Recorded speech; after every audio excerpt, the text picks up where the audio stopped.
강명구 연사님입니다.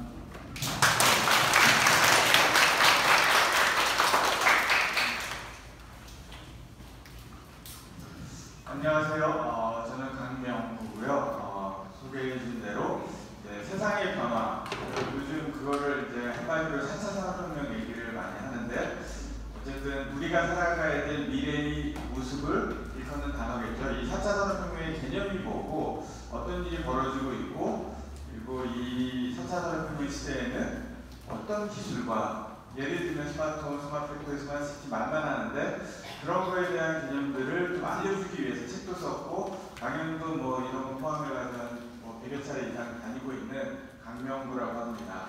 그래서 사실은 제가 이런 강연하면 3시간이 좀 부족하고 길게는 8시간까지 하는데, 그래야 이제 조금 제대로 된 내용이 전달이 되지만, 오늘 18분이라 저한테는 가장 큰 챌린지예요. 18분 안에 과연 얼마만큼 전달할 수 있을까. 그래서 스트레스가 많았습니다.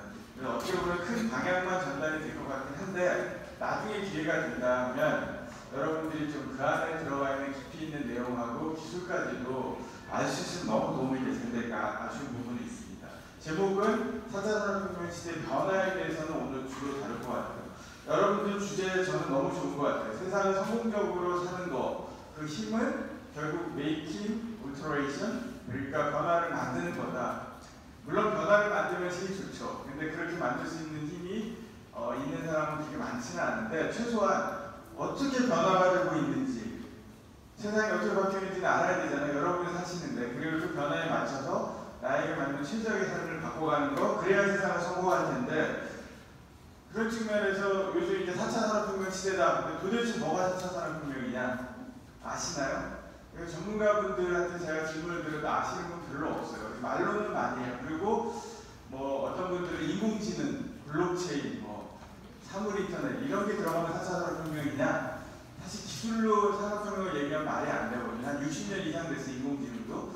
그게 갑자기 된다고 무슨 4차 산업혁명입니까? 그러니까 뭔가 혁명이라고 하면 변화가 있어서 산업혁명인 거고, 그거를 오늘 이제 좀 잘 이해를 하시는 게 핵심이라고 보면 됩니다. 그걸 위해서 산업혁명 역사를 여러분들이 교과서나 이런 데서 앞으로 배우셔야 될 부분인데, 왜 4차냐? 그것조차도 이해를 못하시면 안 되죠. 그래서 역사를 말씀드리면 300년 전까지는 인류는 똑같았어요. 농업시대, 뭐 자급자족 시대였다가 300여 년 전에 잘 아시는 제임스 와트의 증기기관, 그게 나왔죠. 그래서 산업혁명은 다 그거라고 얘기하는데, 그게 1차 산업혁명입니다. 증기기관을 시작으로 해서. 근데 1차 산업혁명을 통해서 사람들이 자연의 힘으로 살다가 이제는 스스로 이제 인공의 힘으로 공장도 짓고 제품도 만들기 시작했어요. 그러니까 산업혁명이죠. 사람들이 산업화되고 공업화가 된 겁니다. 의미는 있는데 요즘 아무도 증기기관 안 쓰잖아요. 그래서 이거는 제한된 영역의 어떤 혁명이라고 볼 수가 있고, 진정한 산업혁명은 2차 산업혁명이에요. 제대로 우리가 많이 다루지는 않았지만 1900년 즈음에 과학기술과 공학기술이 발전을 하면서 엄청난 사회 변화가 일어났어요. 그때 지금 우리가 사용하는 전기, 석유 이런 것들이 퍼져나갔고요. 자동차가 만들어져서 운송, 교통에 다 쓰이기 시작한 시점이에요. 그러니까 지금 우리 시대에 사는 모습은 이 2차 산업혁명에 의해서 만들어졌다고 보면 됩니다. 그때 또 포드의 컨베이어 벨트 시스템을 비롯해서 소품종 대량 생산, 공장에서 대량으로 막 찍어내는 요즘과 같은 체제가 만들어진 게 2차 산업혁명이에요.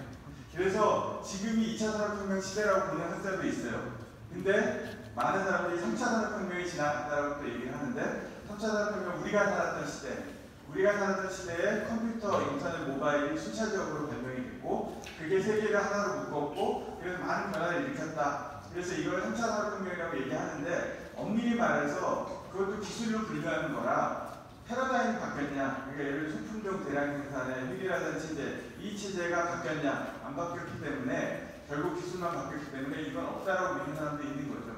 근데 대부분은 이제 있다라고 치니까 지금 새로운 변화가 일어나는 걸 4차 산업혁명이라고 얘기를 하는 겁니다. 근데 이게 4차냐, 3차냐 뭐 별 중요하지 않은 것 같아요. 제가 봤을 때는 앞에 이 세 개는 패러다임이 비슷해요. 뒤에 설명도 되겠지만 우리 사회를 구성하고 있는 형태나 모든 것들은 동일한 성격이었고, 이제 새로운 변화가 시작되고 있어요. 그래서 먼 미래에는 뭐 1차 산업혁명 후에 지금이 2차 산업혁명이라 할 수도 있습니다. 근데 이 변화를 여러분이 살아야 될 시대가 많은 변화가 생긴다는 걸 이해를 해야 여러분 접목할 수 있으니까 잘 이해하셔야 돼요. 그럼 왜 산업혁명이 또 벌어지고 있나? 뭐가 바뀌려고 하냐? 그거는 과거 한 300여 년 동안 누적되어 있는 산업혁명의 어떤 그림자를 극복하는 거다라는 걸 보시면 되는데, 과거 300년 동안 산업혁명의 핵심은 뭐냐면 그동안 가난하게 살았으니 풍요로워져야 된다. 풍요로운 삶. 풍요롭게 되려면 뭐가 중요하냐? 효율이다. 값싸게 만들어야 된다.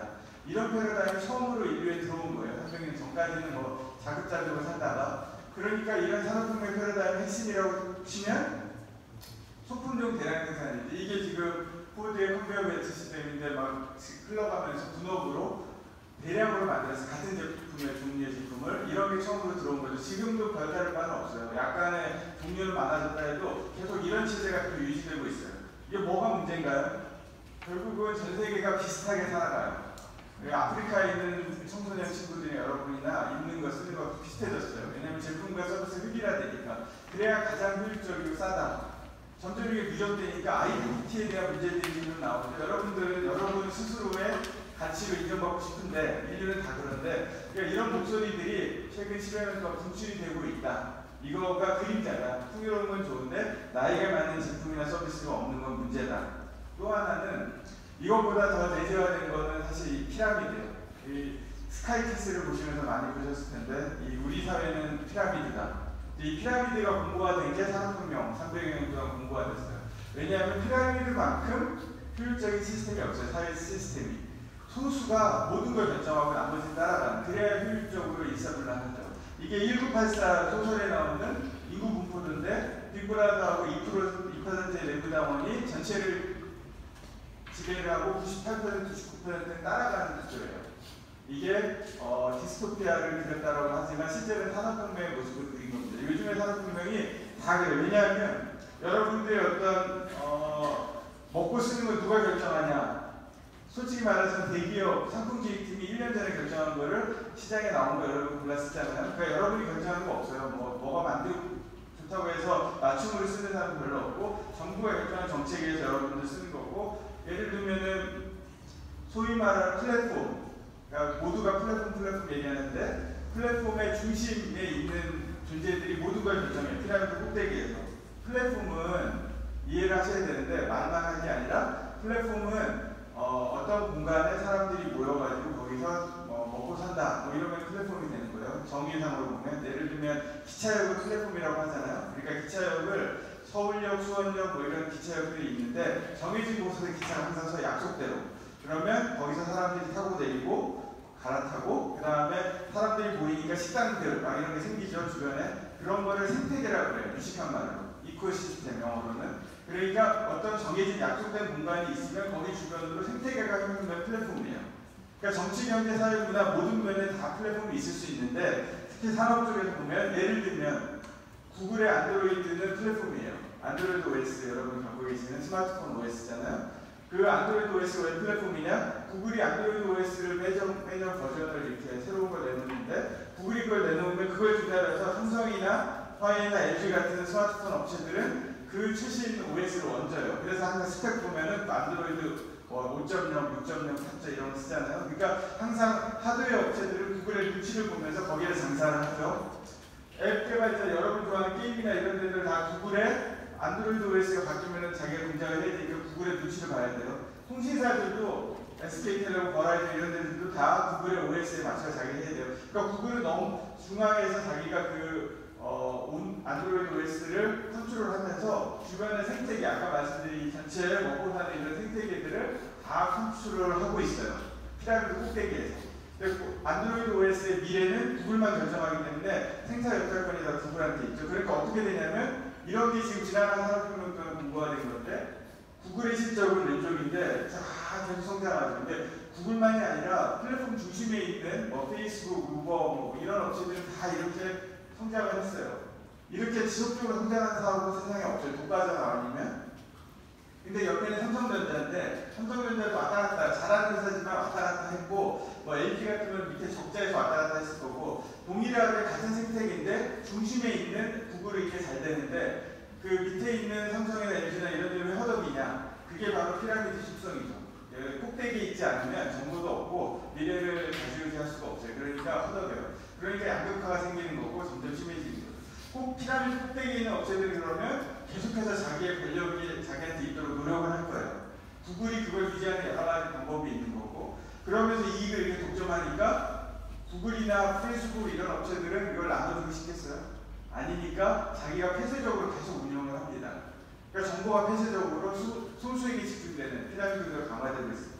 이거에 대해서 요약한 그림이 이겁니다. 지나간 산업혁명의 좋은 점, 풍요로운 삶을 준 건 좋아요. 근데 나쁜 점, 이거는 소수가 다수에게 획일화된 어떤 제품과 서비스를 강요하는 부분들, 그러니까 우리가 99% 대중이 뭔가 컨트롤 못하는 부분들, 그리고 소수가 권력을 집중하고 있고 그걸 독점하고 있는 부분들, 이런 것들이 2008년 경제 위기를 시점으로 해서 이제 터져나오기 시작한 게 4차 산업혁명의 시발점이에요. 이게 이 아크파이 월스트리트인데 28년 경제 위기는 말하면 길지만 시간 관계상 요약해서 보면 소수의 금융가들이 자기가 돈을 더 벌기 위해서 이상한 상품을 만들었고 그게 전 세계 금융위기를 일으켰어요. 그러면 그런 금융회사들이 망하고 벌을 받아야 되는데 벌을 안 받았어요. 왜냐하면 정부에 살려주기 위해 세금을 막 쏟아부었고.